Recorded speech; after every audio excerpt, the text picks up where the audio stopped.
कन्नड रक्षण वेदिकेने मनसे अध्यक्ष राज ठाकरे यांना आमंत्रण दिले। प्रादेशिक भाषा अस्मितेची मोड बांधण्याकरता एक दिवसाच्या चर्चा शिबिराचं बंगळुरूमध्ये आयोजन करण्यात आलं।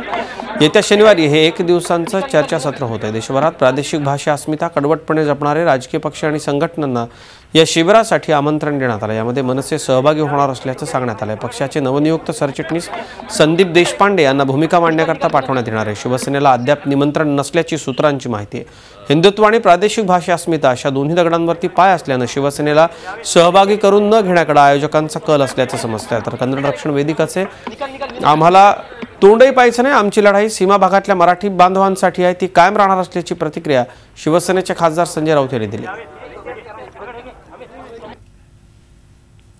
भारत पाकिस्तानच्या लढाई झाल्या पण चर्चा होते ना, त्यांच्यामध्ये चर्चा करतात ना, हे तर आपल्याच देशातले लोक आहेत। तर मला असं वाटतं की जो बेळगावचा जो मुद्दा आहे तो वेगळ्या प्लॅटफॉर्मवरचा मुद्दा आहे आणि जो दिल्लीचं जे अतिक्रमण सगळ्या राज्यांमध्ये होतं हा वेगळा मुद्दा आहे।